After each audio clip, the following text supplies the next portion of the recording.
Okay, Margaret. This is Deb Perkins, and we are in lesson 5 of module 3.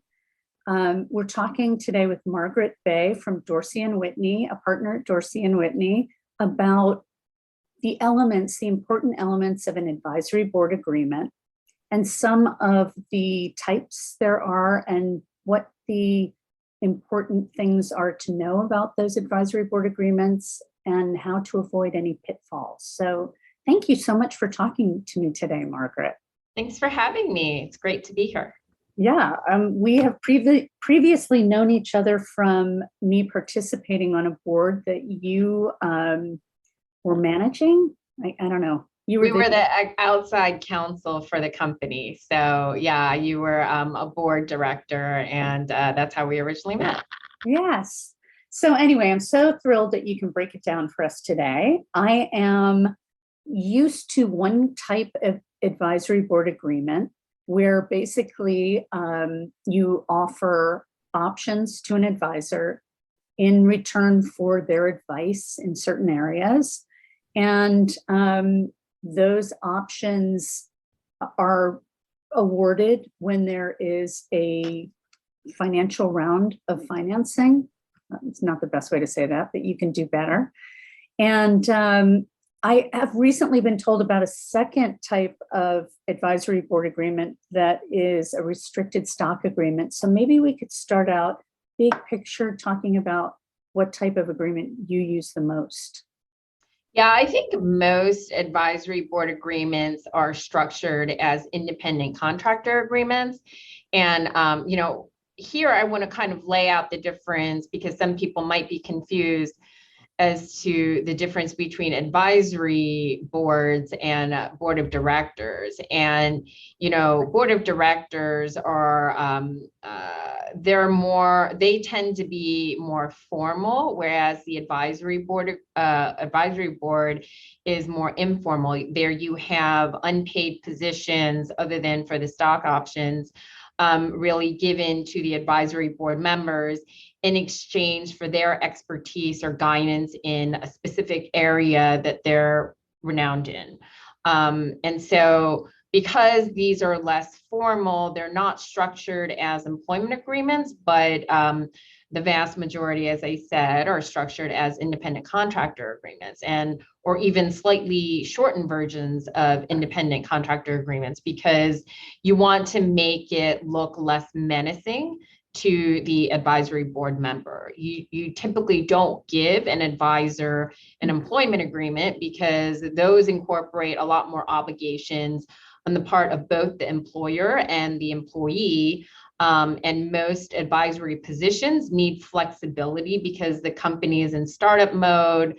You don't really know what direction they're going to go in. And so if they need, to bring in an advisor later with a different area of expertise, you want the flexibility to allow for that. Okay, I definitely want to drill down on that because I know that some of the entrepreneurs in this group have advisors that they may have brought on early and thought that they were going a certain way and then pivoted in their business, but the advisor was then not as useful to them. Can you talk about how to set up an advisory board agreement so that, aside from hiring advisors with broad skill sets, so that you can get out of an advisory board agreement that's not serving you? Is there a way to do that elegantly? Yeah, I mean,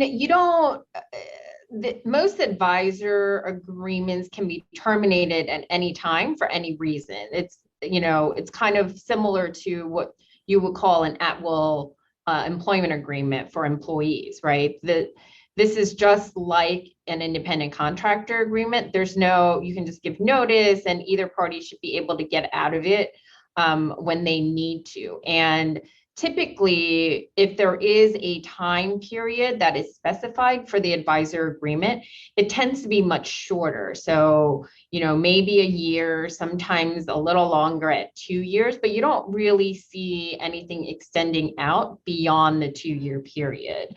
And that's because of what you had originally referred to, which is, the need to pivot for startups, the need for the ability to change course or direction and kind of go with a different advisor with a different area of expertise. So let me ask you this. Let's say you put a 2-year time frame on your advisory board agreement and you give them 0.25% of, which is typical, right? Like the range should typically be less than 1%, mostly between the 1/4 and the 3/4 range. Okay, good. I did not know that. I did have some higher percentages in my own advisory board, like people that worked with me for years. Yeah.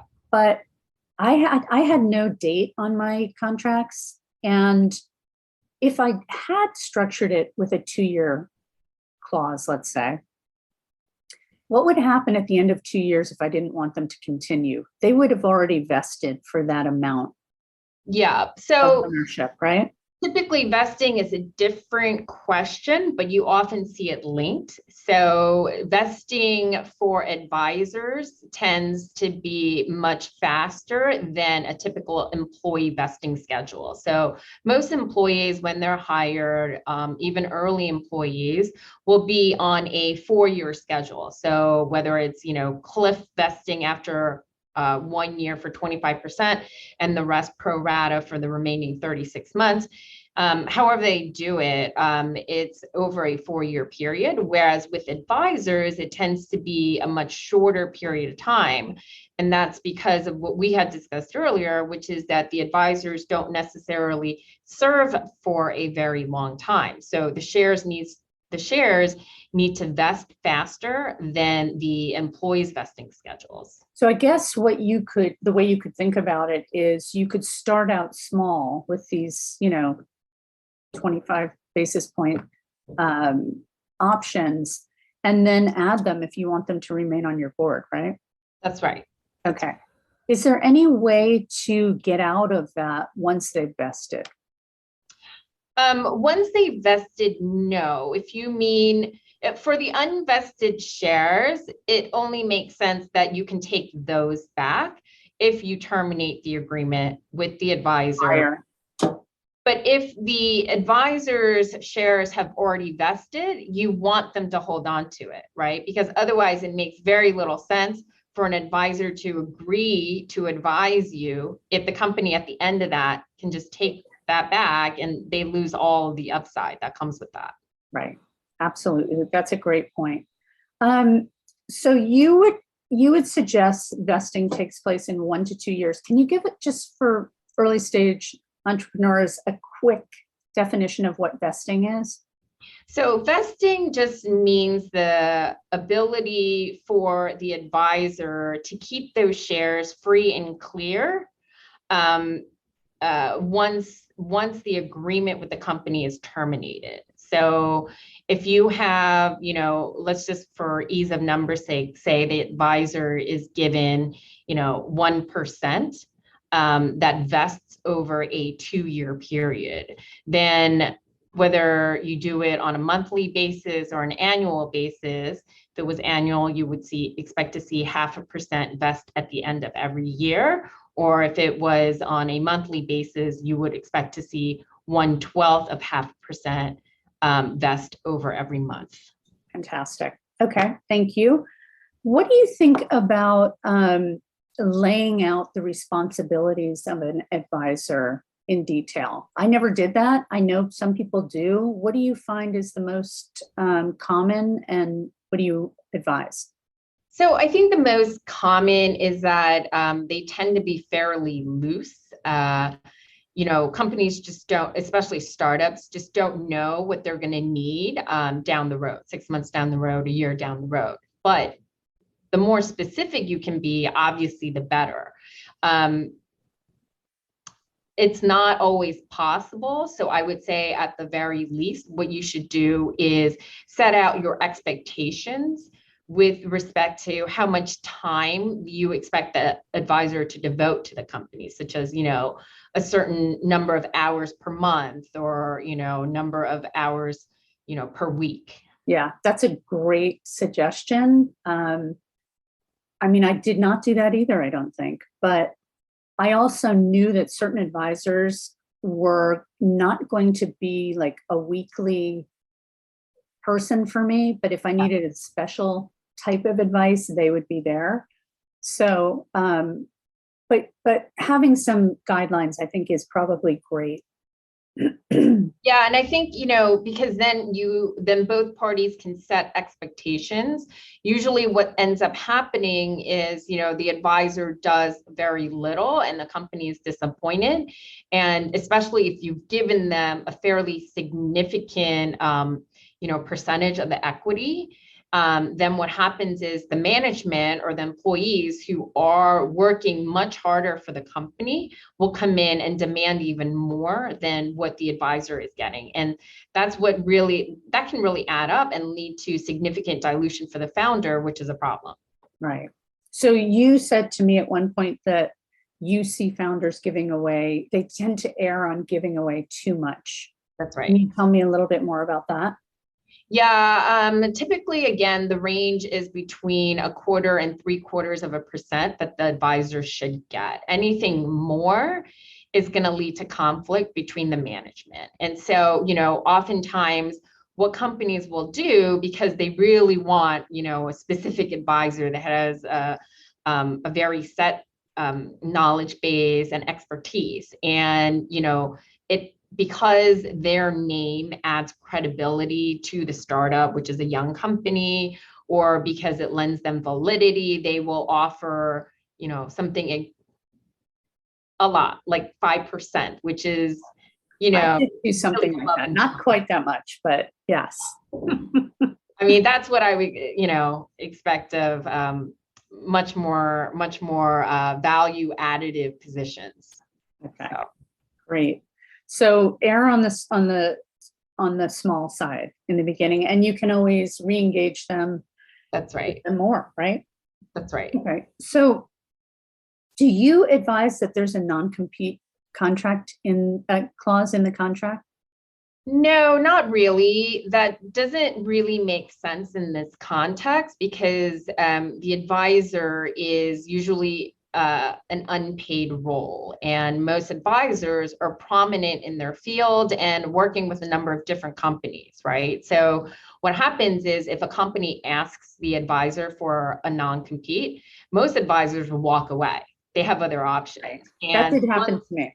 Right. And the ones that agree to it are doing so because no one else wants to work with them, right? So for example, you see a lot of life sciences companies. They seek out these really prominent academics to kind of validate the technology that they have. And the whole point is that these advisors are doing a lot of different things in the field. So you don't want to stop them from doing that. Right. And I do think, I mean, I guess my lawyer just had that in one of my advisory board contracts until one of the advisors said, I can't sign this. So it is a good thing to know and to look for. Yeah. What do you think about addressing the assignment of IP in the contract? Yeah, I think it's definitely something that a young company needs to do because. Can you actually just tell us what that means a little bit? So what happens is typically when most companies in their startup stages hire employees or ask advisors to be on the advisory board, you will get like a simple one-page document that says that any intellectual property that's developed during your time at the company or with the company resources belongs to the company, right? Yeah. So that's very important for the company to get because although it's unlikely, many advisors are going to provide strategic advice, which could loosely be deemed IP, intellectual property, or they are probably going to be asked more likely for very technical feedback, which is definitely intellectual property. And so the company is going to want to protect that as much as they can. So they should absolutely sign that assignment with the advisor. Okay. So I did have that in my contracts, and nobody really had a problem with that. Just like you would require that of your 1099s and your employees, right? That's right. So I know that you have seen a lot because I have been on some of those calls with you. Actually, those were board calls. Let's just call that out, not advisory board calls. Do you see any kind of best practices for getting an advisory board that is helpful and that works together, but has a whole bunch of different abilities?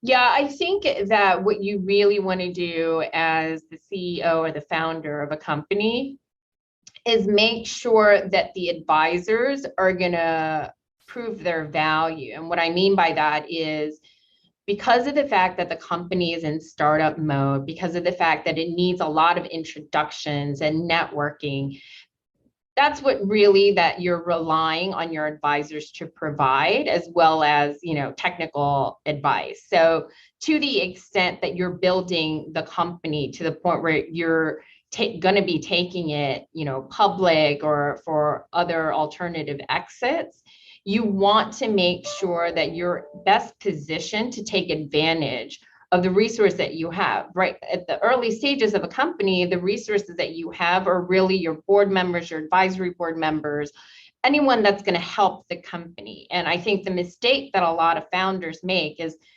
getting a sought after name on their advisory board, but there's very little value add in exchange, right? So the advisor might think that their job is to just ask specific questions and or just answer specific questions, whereas I think most times what the founders want the advisors to do is guide them. And you don't really see that a lot unless it's explicitly discussed beforehand and expectations are set from the get-go.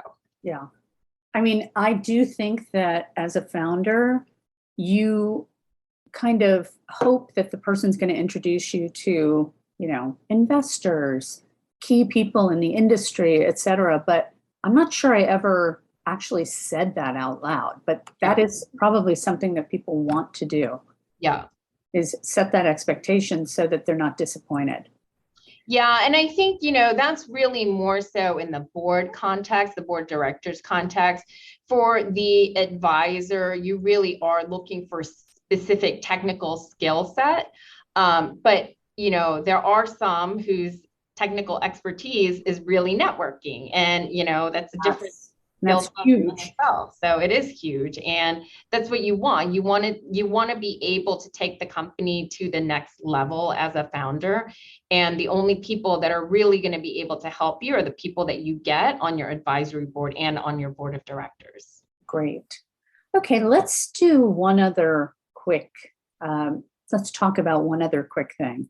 How do you see advisory boards being managed the best way? Is it something that should be a monthly formal thing? I did not use my advisors that way, but I know people do that. What do you think is best?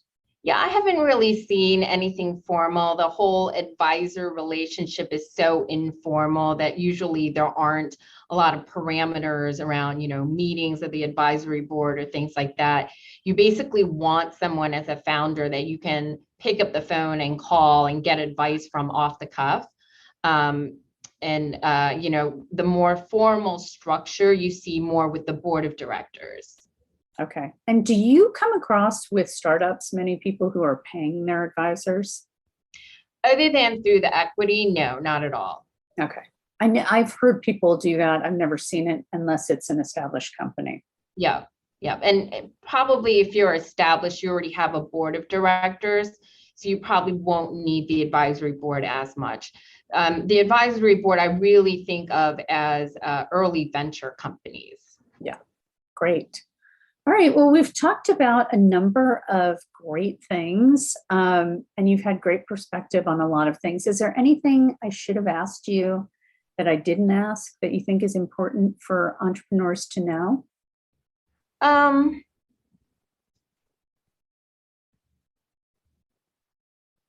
I think that one of the questions you kind of alluded to earlier, which is what happens if the advisor that you asked to be on the advisory board isn't working out the way that you thought they would? You know, you've already discussed the number of hours that you expected. You've already discussed the equity vesting schedule, but for whatever reason, it's just not living up to your expectations as a founder. And I think, you know, most founders tend to avoid difficult conversations, and they'll just kind of let the contract die out, or, you know, not really address it, or deal with it head on. Mhm. It's somewhat confrontational. It makes them feel uncomfortable. And I think really the best way to go about it is to just have like a direct conversation, because it can absolutely be something that, you know, the advisor feels on his side, his or her side as well, where things are not, you know, living up to their expectations. And if you can cut it off at a time before all of their equity has vested, even better for the company. So, Yeah. I mean, I have heard of advisors who are so disengaged from the startup that when the startup goes to raise money, like let's say a VC round, the VC does their due diligence. They look at the deck, they contact the advisor, and the advisor is like, I haven't really done anything. That's a very bad look, isn't it? it's a very bad look, and you've given away equity of the company for no reason. And there's, Exactly. you know, when you're building up to get to be, you know, a significant company, you don't want to give away your equity. You're already, as a founder, going to be diluted so much with the various rounds that Right. you want to be able to hold on to as much as you can. Absolutely. And I'm all about the direct conversation. Once you learn that, makes a lot of things easier, isn't it? That's right. That's right. And it doesn't have to be, you know, a confrontational conversation. Right. It needs to be a direct conversation, because otherwise it just, you know, it's bad for the company. It's not good for the advisor. And, you know, I think everyone will appreciate the honesty. Right. Well, thank you so much for hopping on with me today. I Of course, it was appreciate fun. your advice so much. And I know it's going to help a lot of early stage entrepreneurs figure out how to structure their advisory board. I'm so glad I could be of help. Thanks so much for asking. All right. I'll see you at the next board, right? Whatever. Sounds good. I'll see you at some point. Sounds good, Deb. All right. Thanks again, Margaret. Okay, bye. Bye.